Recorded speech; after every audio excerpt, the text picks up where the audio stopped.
जय हिंद लोकेश जी। जय हिंद भैया। जय श्री राम। जय श्री राम। हर हर महादेव। हर हर महादेव। जय माता दी। जय माता दी। बोलो सावरिया सेठ की जय।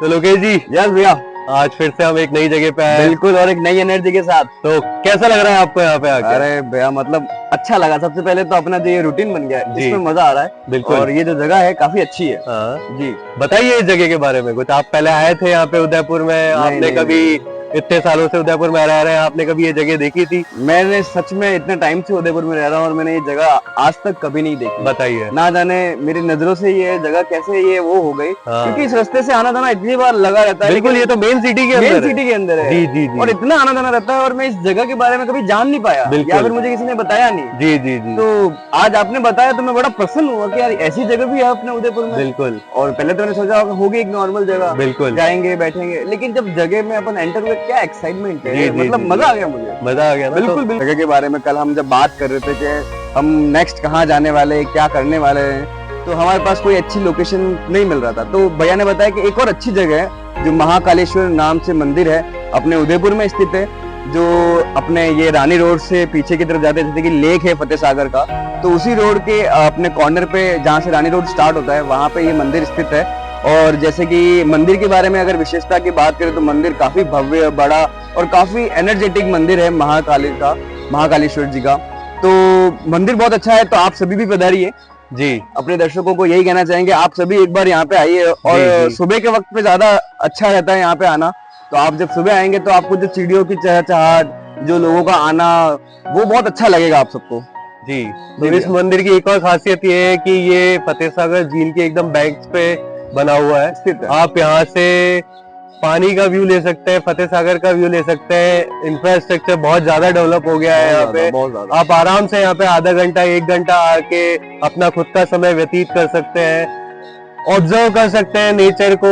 आप ग्रीनरी के बीच में बैठे होंगे, साथ ही साथ महादेव जी की आरती होती है मॉर्निंग के अंदर, और पक्षी यहाँ पे चहचहाते रहते हैं, तो आप बहुत अच्छा फील होगा आपको। तो लोकेश जी, कल जैसे हम बात कर रहे थे चेंज की, तो आज ही उस चेंज के टॉपिक को आगे बढ़ाते हैं। बिल्कुल भैया। चेंज का जो पहला स्टेप होता है जी, अपने लाइफ में, अगर अपन को बदलाव लाना है आज के टाइम पे, तो आप पहली कौन सी चीज है जिसके अंदर आप बदलाव लाना चाहेंगे? मुझे ये लगता है कि जब अपने लाइफ के अंदर अपन को बदलाव लाना होता है, तो मैं जो सबसे फर्स्ट चीज मेरी लाइफ के अंदर, मैं अपनी लाइफ में बदलाव लाना चाहूंगा, सोच। एक माइंड के अंदर एक जो चीज होती है लोगों की सोचने की, जी। ये पहले सबसे पहले मैं अपने लाइफ के अंदर बदलाव लाना चाहूंगा, सोच की तरफ। बहुत अच्छी बात बोली लोकेश जी आज आपने। जी। तो सोच जो है, जी, सोच का मतलब देखने का नजरिया। बिल्कुल। सिचुएशन को देखने का नजरिया, और देखने के बाद उस पर रिएक्ट करने का तरीका, बिल्कुल। वो इंसान को फर्श से अर्श तक पहुंचा सकता है, correct। और अर्श से फर्श तक पहुंचा सकता है। बिल्कुल सही बात है, बिल्कुल सही बात की भैया। ये मैंने भी मेरी लाइफ में नोटिस किया है कई बार जी। और मैं आज इस बात को स्वीकारता हूँ जी। कि जिस तरीके से, सबसे पहले तो हर इंसान जो दुनिया के अंदर है, सबकी अलग अलग सोच होती है, बिल्कुल, सबकी बिल्कुल। अलग अलग दृष्टि होती है देखने की, सिचुएशन को एनालाइज करने की। जी। वो उसी तरीके से जब आपके सामने कोई सिचुएशन आती है, कोई सिचुएशन मेरे सामने आती है, कोई सिचुएशन बहुत सारे लोगों के सामने आती होगी, हर इंसान उस सिचुएशन को अलग अलग तरीके से हैंडल करता है। आज की दुनिया में मैं ये देखता हूँ कि जो यंगस्टर्स हैं या फिर जो रोजमर्रा की जिंदगी में जी रहे हैं, वो अपनी जिंदगी में इतने व्यस्त हो गए हैं, वो अपने डेली रूटीन के काम के अलावा अगर उनके पास कोई एडिशनल काम आ जाए तो वो इतने फ्रस्ट्रेट हो जाते हैं कि ये मैं कैसे करूंगा, ये तो मुझे करना नहीं आता, और ये जो मैं करूंगा उसका, अगर मैंने इतनी मेहनत कर ली तो उसका वो रिजल्ट निकलेगा या नहीं निकलेगा। तो ये सारी जो थॉट प्रोसेस है वो किस तरीके से दिमाग के अंदर आ रही है लोगों के, वो सोचना बहुत जरूरी है। पहले के जमाने में ऐसा नहीं होता था। पहले के जमाने में रिसोर्सेज नहीं थे, पहले के जमाने में इंफॉर्मेशन नहीं थी। जो चीज आती थी वो नई चीज आती थी और लोग उसको ट्राई करते थे। ठीक है, समय ज्यादा लगता था, लेकिन वो ट्राई कर करके चीजें इतनी अच्छी बन जाती थी कि आज हम देख रहे हैं कि हम किस इंफ्रास्ट्रक्चर के साथ, किस टेक्नोलॉजी के साथ जी रहे हैं। तो ये एक दिन का टाइम नहीं होता। दूसरी चीज, आज के टाइम पे लोगों के अंदर पेशेंस की बहुत ज्यादा कमी है। बिल्कुल, वो ये चाह रहे हैं कि आज हमने ये चीज चालू की तो कल के दिन में वो चीज इंप्लीमेंट हो जानी चाहिए। बिल्कुल, लेकिन ऐसा नहीं। अगर आपको बनानी है, फुल फ्लेज्ड वे में चीज बनानी है, किसी चीज को सोचना है, तरीका निकालना है करने का और उसका सॉल्यूशन निकालना है, तो इट विल टेक टाइम, क्योंकि आपको बहुत सारी चीजें रिसर्च करनी पड़ेगी, आपको बहुत सारी चीजें एनालाइज करनी पड़ेगी, आपको रिसोर्सेज इकट्ठे करने पड़ेंगे, फिर आप एक्सपेरिमेंट करेंगे उसके ऊपर। तो ये एक पूरा प्रोसेस है।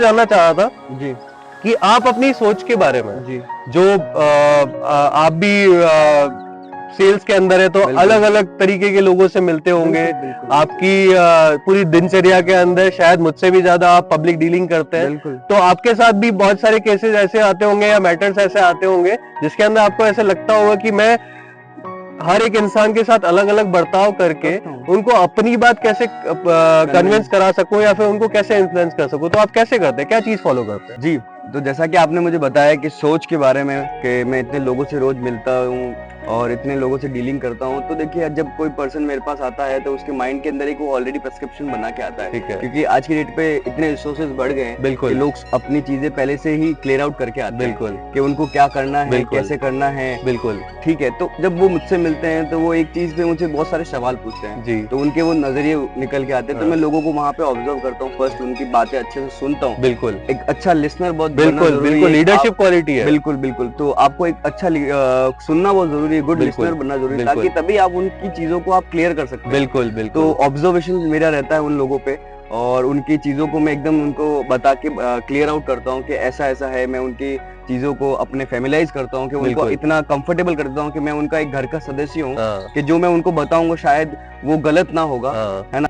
नहीं, लेकिन लोकेश जी आपको देख के मुझे ऐसा लगता है कि अगर आप किसी कस्टमर से डील कर रहे हैं जी तो आप ये सोच के कर रहे होंगे कि ये कस्टमर अगर मेरे पास आया तो आज के दिन अगर ये कस्टमर मुझसे जुड़ रहा है तो 25 साल के बाद भी ये कस्टमर मुझे याद रखे। बिल्कुल। तो बेसिकली अपन खुद ये सोचते हैं कि अगर मैं खुद गाड़ी लेने जाऊंगा तो मेरे को कोई ऐसा बंदा चाहिए जो मुझे एक रियलिटी चेक दे सके, जो मुझे उसकी सच में जो कंडीशन है, जो सारी उसके अंदर फीचर्स आ रहे हैं, वो सब कुछ मुझे अपफ्रंट बता सके। तो बेसिकली ट्रांसपेरेंसी होनी चाहिए। ट्रांसपेरेंसी रहती और है। जब आप वो चीज बताते हैं और वो जाके खुद उसको गाड़ी को ड्राइव करते होंगे, जब उसको फील करते होंगे तो उनको याद आता होगा कि वो जो रिप्रेजेंटेटिव थे उन्होंने हमको ये सारी चीजें डिस्क्राइब की थी। Correct correct. तो वो उसके बाद जो आपका एक इमेज बनता है उनके सामने, वो बहुत अच्छा इमेज बनता है। तो ये आपने एक सोच रखी है बिल्कुल कि मुझे मेरे कस्टमर्स के साथ ऐसे डील करनी है कि वो मेरे को जीवन भर याद रखे। बिल्कुल, बिल्कुल। ये आपका सोचने का नजरिया है। तो मैंने- आपकी बात से मैं एक और चीज रिलेट करता हूँ बिल्कुल, जी। कि युद्ध भूमि में जीतने से पहले मन भूमि में जीतना जरूरी है। बिल्कुल बिल्कुल बिल्कुल। क्या मैंने गलत बोला? नहीं नहीं, बिल्कुल सही बोला कि युद्ध भूमि में जीतने से पहले मनोभूमि में जीतना बहुत जरूरी है।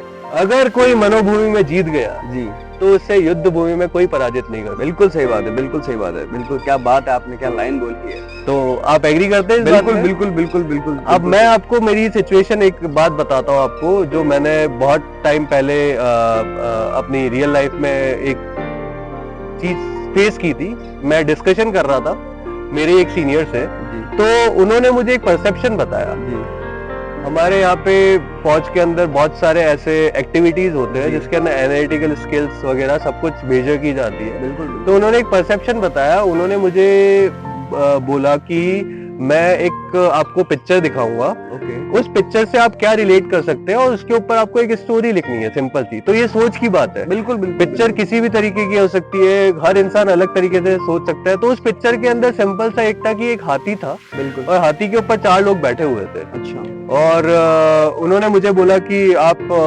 30 सेकंड्स का टाइम लीजिए, 30 से 45 सेकंड का, उसके बाद आप आराम से सोच के मुझे बताइए। ओके। तो मैं जिस सिचुएशन में था वहां पे, जिस एनवायरनमेंट में था, उस हिसाब से मुझे वो सोच के उसके ऊपर एक स्टोरी बना के परसेप्शन बताना था अपना। अच्छा। तो मैं आज आपसे पूछता हूँ कि आपको कोई ऐसे पिक्चर दिखा है, एक हाथी है जिसके ऊपर 4 लोग बैठे हुए हैं, तो आपके दिमाग में फर्स्ट थॉट क्या आएगा कि आप क्या स्टोरी बनाएंगे उसके ऊपर? एक हाथी फिर 4 लोग, मतलब जगह कोई स्पेसिफिक कि सिर्फ एक हाथी है और 4 लोग? हाँ, 4 लोग हैं। अच्छा, तो बेसिकली मेरे माइंड में यही आया कि एक हाथी पे जब 4 लोग बैठे हैं तो हाँ। शायद वो कहीं घूमने जा रहे हैं, जी है ना, या फिर वो एक जगह से दूसरी जगह पे, मतलब पहले के जमाने के अंदर घोड़े वगैरह, जी, मतलब जी, ये सॉरी माय मिस्टेक, व्हीकल्स वगैरह नहीं होते थे, हाँ, रिसोर्सेज वगैरह नहीं होते, तो वो एक जगह से दूसरी जगह जाने के लिए शायद बिल्कुल। वो कहीं जा रहे होंगे। बिल्कुल तो बिल्कुल। ये मेरे हिसाब से मेरा पहला थॉट तो यही आता जी है। जी जी जी। बाकी आप बताएं। तो बेसिकली था क्या, जैसे मैंने आपको बताया कि मैंने उस हिसाब से उसके ऊपर सोचा कि जिस एनवायरनमेंट में मैं बैठा हुआ हूँ, जी। जिस जगह पे मैं बैठा हुआ हूँ, जी वो जगह मानी जाती है देश की सेवा करने के लिए। मतलब हम फौज के अंदर हैं, तो हम देश के लिए काम कर रहे हैं, हम देश की जनता के लिए काम कर रहे हैं, उनको प्रोटेक्ट करने के लिए काम कर रहे हैं। बिल्कुल सही बात। उस नजरिए से जब मैंने उस पिक्चर को देखा तो मुझे ये रियलाइज हुआ कि अगर कोई घूमने जाएगा तो हाथी के ऊपर 4 लोग तो नहीं बैठेंगे, 2 लोग बैठ सकते हैं, एक छोटा बच्चा बैठ सकता है, 3 लोग बैठ सकते हैं, 4 लोग तो नहीं बैठेंगे। तो उस हिसाब से जब मैंने एक थॉट प्रोसेस लेके आया अपने दिमाग में, सोच लेके आया, तो सोच से मुझे ये रियलाइज हुआ, मैंने एक हाइपोथेटिकल सिचुएशन बनाई। मैंने ये बनाया कि गांव के अंदर एक बच्चा था जी, वो बच्चा गरीब परिवार से बिलोंग करता था, लेकिन उसके अंदर पढ़ने की बहुत ज्यादा चाह थी। वो कैसे भी मैनेज करके, थोड़ा बहुत काम करा के, थोड़े बहुत पैसे इकट्ठे करके बुक्स ला के पढ़ता था, वो स्कूल नहीं जाता था। लेकिन उसके बाद क्या हुआ कि वो थोड़ा थोड़ा बड़ा होने लग गया, उसके पास थोड़ी चैरिटी वाले पैसे आने लग गए, तो वो स्कूल जाने लगा। उसी टाइम उस गांव के अंदर बाढ़ आ गई। तो जब बाढ़ आई तो उसने ये देखा कि बहुत सारे लोगों के घर बह रहे हैं, लोग बहते चले जा रहे हैं। तो उसने बोला जब मुझे फ्यूचर में जाके डॉक्टर ही बनना है और डॉक्टर बन के मुझे लोगों की सेवा ही करनी है, तो आज मुझे भगवान ने एक अपॉर्चुनिटी दी है कि मैं इन लोगों की सेवा कर सकूं, तो मैं इस अपॉर्चुनिटी को क्यों ना कन्वर्ट करूं। तो वो वहां गया, उसी गांव के पास में एक महावत रहते थे जिनके पास एक हाथी था, वो हाथी लेके आया और लोगों को बैठा बैठा के उसने वहां से रेस्क्यू करना चालू किया। उसने लमसम 50 से 52 लोगों को रेस्क्यू किया। उन लोगों ने उसको ब्लेसिंग्स दी। बाद में जाके वो एक बहुत बड़ा डॉक्टर बना। डॉक्टर बनने के बाद भी वो डिग्री लेके आके गांव के अंदर क्लिनिक सेटअप किया उसने, वो गांव के लोगों की सेवा करता है। तो ये सोचने का तरीका था, और वो तरीका मेरे अंदर कैसे आया मुझे नहीं पता, लेकिन मैंने एनवायरमेंट को ऑब्जर्व किया। मैंने बोला कि अगर मुझसे एक किसी ने क्वेश्चन पूछा है जो मुझसे बहुत ज्यादा सीनियर है, तो वो भी ये देखना चाहते हैं कि एक सिंपल सा चीज निकल के नहीं आना चाहिए बाहर। जो 100 लोग सोच रहे हैं अगर वो मैं कर दूंगा तो मैं भी 101 में आ जाऊंगा, लेकिन वो 100 लोग में से एक इंसान मैं तभी बन पाऊंगा जब मैं कुछ और नजरिया लेके आऊंगा। तो सोच को बदलो, सितारे बदल जाएंगे। ये मेरे कहने का तरीका है। Second line of the day, सोच को बदलो, सितारे बदल जाएंगे। इसीलिए मैं जब उदयपुर में रहता हूँ, जब भी रहता हूँ, तो मैं अपने माइंड को किस तरीके से ट्रेन करता हूँ वो मैं आज आपको बताता हूँ। मेरा माइंड को ट्रेन करने का तरीका ये है कि जब भी मैं निकलूंगा, या तो मैं बाइक में निकलूंगा या कार पे निकलूंगा घर से, मैं बस लोगों को ऑब्जर्व करता हूँ। मैं बस ये देखता हूँ कि सबसे पहली तो चीज, डिस्ट्रैक्शन बिल्कुल नहीं होता मॉर्निंग में, ट्रैफिक होता नहीं है, तो आप आराम से चल सकते हो। मैं आराम से 40-50 की स्पीड से चलता हूँ और देखता रहता हूँ आसपास की ये चीज है, ऐसे ऐसे ऐसे, अगर ये चीज यहाँ पे है तो ये चीज यहाँ पे क्यों है, अपने आप से सवाल पूछता हूँ। उसके बाद फिर मैं एक जगह पे आके जब बैठता हूँ, उसके बाद आधा 1 घंटा मैं अपने आप को उसी जगह पे ढाल के ये सोचता हूँ कि अगर ये चीज यहाँ नहीं होती, ये चीज यहाँ पे है तो कितनी खूबसूरत लग रही है। तो इस तरीके से अपने माइंड को ट्रेन मैं करता हूँ। और फिर मैं ये देखता हूँ कि अगर मेरे को किसी सिचुएशन में डाला जाए और वहां पे 100 लोग और हो, तो 100 लोग किस तरीके से सोचेंगे और मैं उनसे अलग कैसे सोच सकता हूँ। तो ये मेरा तरीका होता है सोचने का। ब्रिलियंट। इसीलिए मुझे मॉर्निंग में निकलना, इसीलिए मुझे मॉर्निंग में टाइम व्यतीत करना, अपना खुद का टाइम निकालना, पीसफुल टाइम निकालना मुझे बहुत पसंद है। तो आप मुझे बताइए आपको कैसी लगी ये स्टोरी। भैया जैसा कि आपने बताया, ये मतलब आउट ऑफ द बॉक्स है, आउट ऑफ द सिलेबस है। ये कोई इतना बियॉन्ड जाके, एक हाथी पे 4 लोग हैं, उसके ऊपर इतनी सब चीजें बताना जी, इट्स अ ग्रेट थिंग। ये एक फौजी ही कर सकते। आज जनरल लाइफ में हम सिविलियंस इतना आउट ऑफ चीजें जाके नहीं करते हैं, बट आज जैसा कि आप मुझे बता रहे हैं, तो हमें भी सोचना चाहिए, हमें भी ऑब्जर्व करना चाहिए। बिल्कुल बिल्कुल। हमें भी लाइफ के अंदर अपनी सोच को इतना क्या कहते हैं कि वो स्थिर करना चाहिए कि एक अपना एक अलग पॉइंट ऑफ व्यू आना चाहिए। बिल्कुल बिल्कुल। तो बड़ा अच्छा लगा आपकी स्टोरी सुन के। मैं तो इसीलिए ही यंगस्टर्स के साथ ये सारी बातें शेयर करता हूँ, क्योंकि मैं चाहता हूँ कि यंगस्टर्स की सोच बदले। बिल्कुल बिल्कुल। चैलेंज एक्सेप्ट करने से पहले अगर आप डिनाई कर रहे हो कि ये नहीं कर पाऊंगा, बिल्कुल बिल्कुल, तो ये वे ऑफ लाइफ नहीं होती। Way of life is kind of thing कि आप चैलेंज को एक्सेप्ट करो, you take time, you find out the strategy to accomplish the milestone. तभी आप उस चैलेंज के बारे में समझ पाओ। और जब आप वो कर लेंगे ना, तो आपको इतना अच्छा फील होगा, आपको ऐसे लगेगा कि ये तो मैंने सोचा था नहीं होने वाला है, लेकिन मैं धीरे धीरे आगे बढ़ता रहा। और जब जब आप आगे बढ़ेंगे तो रास्ते अपने आप खुलेंगे, ये मुझे लगता है। तो ये मेरी फीलिंग है। बाकी अपन आए उदयपुर के अंदर, और उदयपुर के अंदर महाकालेश्वर के मंदिर के दर्शन किए। बहुत भव्य मंदिर, मजा आ गया। जी और हम बहुत टाइम से यहाँ पे घूम रहे हैं। जी। आपके साथ घूमने का अवसर प्राप्त हुआ है हमको। बिल्कुल बिल्कुल बिल्कुल। तो मैं उदयपुर के लिए कुछ लाइनें लिखी हैं, डॉक्टर कुमार विश्वास का एक बहुत ही बड़ी अच्छी पोयम है। अच्छा उन्हीं के पोयम का जो फर्स्ट पैराग्राफ है उससे को मैंने उदयपुर के लिए ट्रांसलेट करके लिखा है, तो मैं वाह। बस वो बोलना चाहूंगा। बिल्कुल। मोबाइल में देख के बोलूंगा, अरे बिल्कुल बिल्कुल। अपन ने लिख रखा है तो। जी जी जी। कि कोई उदयपुर में रहता है, हाय हाय, कोई उदयपुर में आता है। क्या बात है। कि कोई उदयपुर में रहता है, कोई उदयपुर में आता है, मगर एक बार आकर के कोई से भूल न पाता है। मैं जिस धरती में जन्मा हूँ, क्या इसे ही स्वर्ग कहते हैं। वाह। मैं जिस धरती में जन्मा हूँ, क्या इसे ही स्वर्ग कहते हैं।